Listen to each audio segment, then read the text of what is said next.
In this class we want to talk about the determinants of stakeholder power. For stakeholders to have power and influence, they need to exert leverage on the company. In other words, the stakeholders must have some power over the company, some influence on the company. And the power can be exerted in various ways. So a stakeholder could influence the company in a number of ways. For example, it could disrupt the organization's plans. A stakeholder, for example, who was working with the company for the delivery of a certain project, and perhaps it was going to supply the machinery, that stakeholder could seriously disrupt the organization's plans. A stakeholder could cause uncertainty in plans. For example, the workers may, through the trade union, may threaten strike action over certain issues, or may exert force on the company to change certain policies. It could also be the case, of course, that the organisation needs and relies on the stakeholders in a very strong sense. This means if the stakeholders have particular roles, for example, specialist work, then the organisation would find it difficult if the workers were to leave. So an organisation needs and relies on the stakeholders. Generally speaking, it needs and relies on all the stakeholders, from the workers, the directors, the shareholders, the suppliers, the banks. Organisations need the stakeholders, so they must make sure that the stakeholders are, in a sense, happy with the direction in which the company is moving. Now, the internal stakeholders can influence the company in various ways. We say here that the internal stakeholders have leverage over the company in certain ways. For example, managers have their own sets of priorities. Managers are interested in salaries and good working conditions, holidays, perks in the job. So managers will seek to influence the company's directions. And managers make decisions, and therefore they do have extensive power. The internal stakeholders, well, they have a power to impede the implementation of strategy. Stakeholders can drag their feet, if they can slow things down. The workers could slow things down. The managers, the suppliers, the banks, all sorts of people can influence the organisation and influence its strategy. But the internal stakeholders, for example, the workers, could certainly slow down the progress towards the implementation of a certain strategy. The workers could threaten industrial action, for example, if they're not happy about a certain policy or the direction in which the company is moving.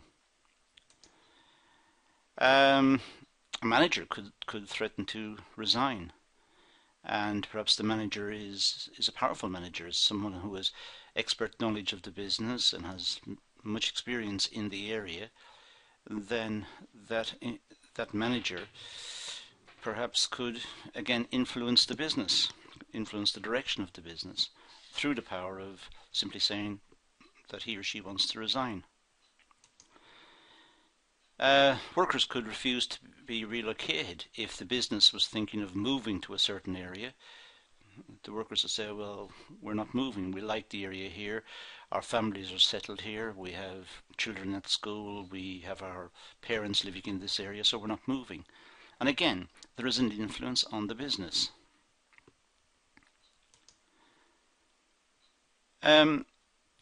Some shareholders are connected to the business. They're not internal, connected. For example, shareholders. And the shareholders have voting rights. And if the shareholders are upset with the business and were to sell their shares, then the value of the business would fall on the stock market, and perhaps the business would be taken over. So shareholders are important. They're an important stakeholder in businesses. Creditors could refuse credit. The banks could charge high rates of interest, or put pressure on the business to repay previous loans. And in fact, the creditors could liquidate the business if they were not happy about getting their money back on time. So again, it's a connected stakeholder that has a lot of influence on the business.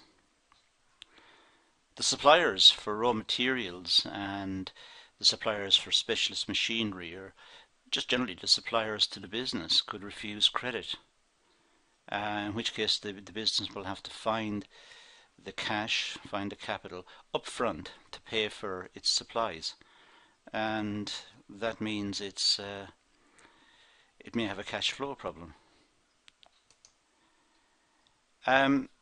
Customers who are also connected. Customers could threaten to go elsewhere if they don't like the product or the quality of the product or the image of the product. So the customers are connected stakeholders in a business. The government and pressure groups are also related to businesses and are stakeholders. The government can influence a business through taxation, through its fiscal policy, taxation, and through its spending.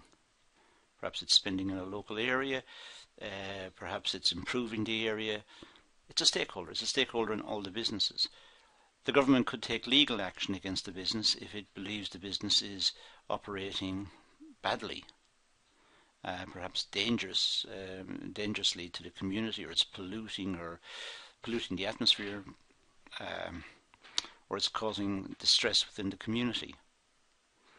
And of course, the government keeps an eye on business to make sure that they're behaving ethically and also being competitive, not fixing prices in the local area.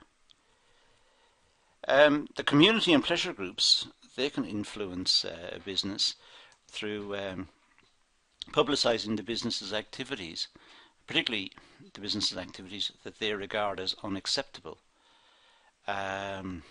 Businesses don't like bad publicity, so if a local pressure group says something that the business is doing something bad, it doesn't read very well in the press, and the reputation of the business will be affected. Perhaps customers will be affected.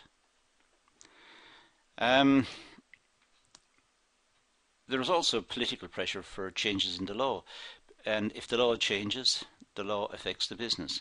So pressure groups in society who want certain laws implemented relating to business, in a sense indirectly influence the business, at least during the period in which they're pressing for the law to be changed.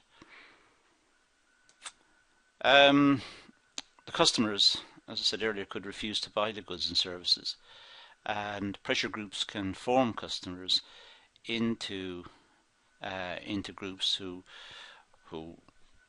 don't buy from certain companies for various reasons, political reasons or social reasons or whatever it is. And in the end, I suppose the pressure group could take illegal action such as sabotage. It is illegal, but the threat of direct action against a company must be always in the minds, particularly of companies who are vulnerable in this way, or who are engaged in activities which are controversial. So there are various pressure groups that need to be taken into account by companies when operating their business. So in this class we've seen a number of stakeholders. We've seen how the stakeholders can influence it, the internal ones, the connected ones, and the government and the pressure groups. So now we've got a background on how stakeholders come into existence and the power of the stakeholders. Okay, thank you for watching.